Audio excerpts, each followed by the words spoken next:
Fakta-fakta dugaan kecurangan pemilu semakin terlihat. Salah satu yang dipersoalkan adalah sistem rekapitulasi atau Sirekap KPU yang ditampilkan di website Pemilu 2024 KPU Go ID. Angka yang ditampilkan kacau, tidak sesuai dengan data yang ada pada formulir C hasil. Menurut tim hukum, Tim Pemenangan Nasional nomor urut 03 Ganjar Mahfud, data Sirekap cenderung menguntungkan pasangan calon nomor urut 02 Prabowo Gibran.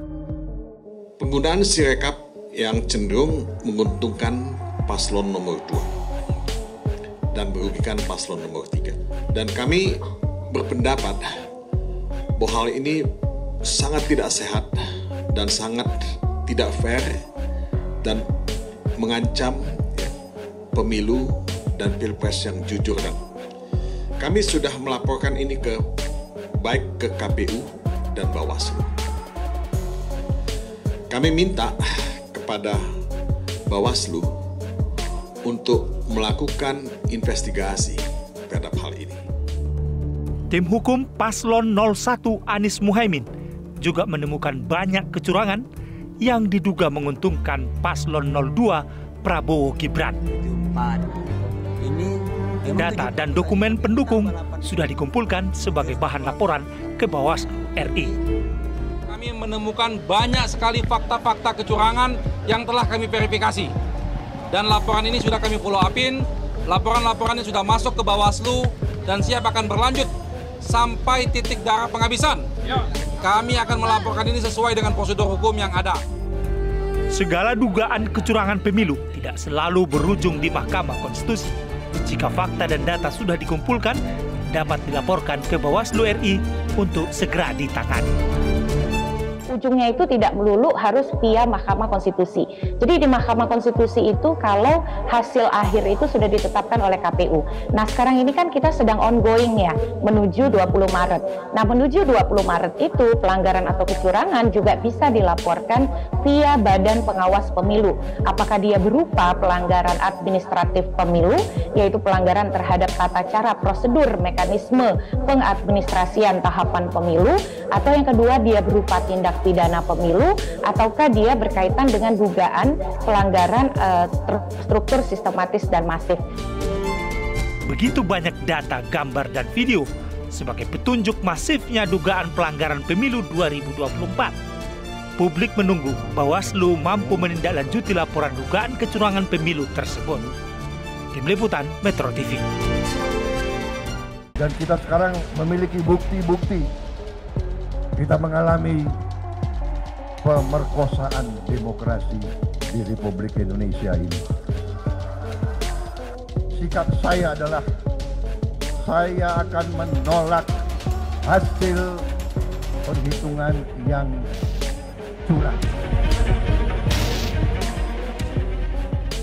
Kalau misalnya pemimpin yang dihasilkan dari pemilu yang syarat dengan kecurangan, apa yang bakalan terjadi terhadap Republik ini? Ya, jadinya nanti pemimpin tidak punya basis moral. Ya, secara politik, etika tidak punya legitimasi. Kalau saya jadi Pak Prabowo, Pak, saya tidak mau jadi korban dari permainan ini. Adillah pada kami tak bodoh, meski memang kami tak pandai, tapi kami berjanji akan tetap mengkritik sesuai isi hati.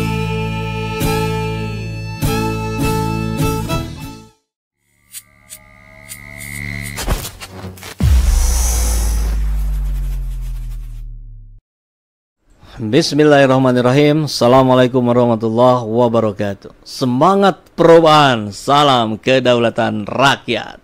Kita lihat lagi. Prof, ini kan menarik seperti tadi Prof katakan bahwa pemilu ini kan betul-betul curang ya, sehingga menghasilkan orang yang tanda petik mungkin belum diumumkan, tapi kita sudah lihat bahwa ada Pak Prabowo dan Gibran yang akan memenangkan dengan hasil pemilu yang sebenarnya pantas dipertanyakan kan, pantas digugat dan ditolak. Konsekuensinya Prof, kalau misalnya pemimpin yang dihasilkan dari pemilu yang syarat dengan kecurangan, apa yang bakalan terjadi terhadap Republik ini? Ya, jadinya nanti pemimpin tidak punya basis moral.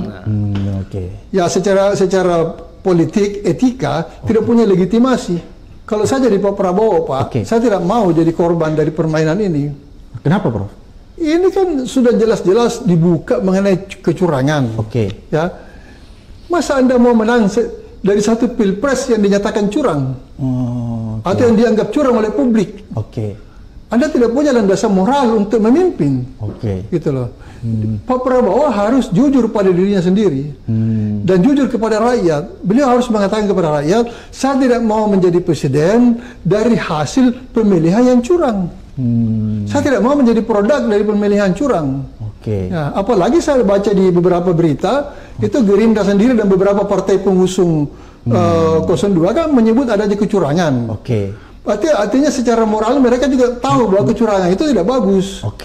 Ya, seharusnya ada keluar pernyataan, ya toh, menolak kecurangan dan minta supaya kecurangan itu diusut. Kami mau menang secara bersih. Mesti ada yang keluar begitu. Jadi rakyat itu terhibur.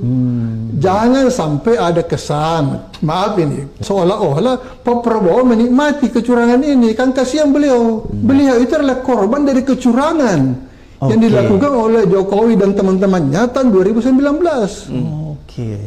Itu jelas itu. 2019, kalau 2014 sama saya tanda tanya.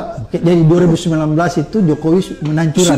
Sudah menuju ke jabatan kedua kan. Jadi dia sudah mengendalikan seluruhnya, termasuk KPU dan sebagainya itu. Ya, jadi sebenarnya Pak Prabowo itu korban. Itu adalah korban dari kecurangan pilpres. Tahun 2019. Iya. Pada saat ini saya buka aja terus terang. Karena kita perlu angkat kebenaran ini. Saya pernah bicara dengan Pak Prabowo. Saya bilang, Pak, Bapak sadar nggak kalau tahun 2019 itu Bapak menang? Tahu nggak dia bilang gitu? Tahu, Pak. Bapak itu dicurangi kan? Iya, dia bilang gitu. Saya tidak mau lanjutkan pembicaraan, tapi intinya begitu. Jadi Pak Prabowo itu bukan tidak tahu kalau dia itu dicurangi tahun 2019. Dia paham ya? Paham. Pertanyaan moralnya sekarang, apakah beliau mau menang dengan cara yang sama dengan yang dilakukan oleh lawannya dulu? Itu curang, tidak elok lah. Tidak elegan ya? Ya, apalagi ini manusia ini kan terbatas umurnya Pak Abraham. Sudah 70. Kita ini sudah 70-an semua kita ini. Sebentar lagi harus melapor kepada pencipta kita ini kan. Bagaimana bisa di ujung jalan kita berkompromi dengan kejahatan? Justru di waktu-waktu ini sekarang kita mesti bertobat setiap hari untuk mempersiapkan diri gitu loh. Bukan masuk lagi dalam perangkap kejahatan. Jadi saya menghimbau, harus Pak Prabowo mengeluarkan pernyataan, saya tidak mau menang melalui kecurangan. Sekarang terbukti kecurangan itu tidak bisa dihindari, Pak. Fakta sudah diangkat semua. Sisa disusun aja, Pak. Sisa disusun jenisnya dan sektor-sektornya. Kan ini komprehensif. Ini sistematis, apa istilahnya TSM kan? Terstruktur, sistematis dan masif. Dan ini tidak dilakukan oleh Pak Prabowo. Tidak ada alasan untuk menuduh Pak Prabowo sebagai pihak yang melakukan TSM ini. Jadi siapa yang melakukan, Pak? Ini penguasa di bawah kepemimpinan Jokowi. Jokowi yang bertanggung jawab dan semua. KPU dibentuk oleh dia. Masa mau dikorbankan untuk kedua kalinya? Hanya demi seorang anak putra mahkota ini. Ya, duduk dalam jabatan yang secara etis itu dipersoalkan itu. Kan kasihan Pak Prabowo. Ini kalau mereka mau jujur menilai Pak Prabowo. Luar biasa. Jadi bayangkan ya, kan kita juga sebagai pelaku tempo hari ya. Pelaku itu jangan dibayangkan sebagai elit saja. Kita pun yang di grassroots rakyat jelata ya pelaku juga, karena kita ikut mencoblos. Bahkan kita menjadi relawan Prabowo Sandi tempo hari. Nah, ini menarik ketika logikanya bagaimana seorang Prabowo akhirnya mau masuk ke kabinet Jokowi, ya, kemudian belajar bagaimana cara rezim Jokowi bekerja, kan kurang lebih begitu ya, sampai akhirnya mau dikendalikan oleh Jokowi, mau menjual-jual nama Jokowi, Prabowo ini, barangkali dia berpikir, oh begini toh caranya menang. Oh kalau saya harus menang, berarti saya harus ikuti success story-nya Jokowi. Dan ini logika saya menangkap apa yang disampaikan oleh Prof. Rias Rasid barusan ya. Artinya kalau menang, ya kita harus curang. Dan maka terlibatlah Prabowo di situ dalam kecurangannya Jokowi.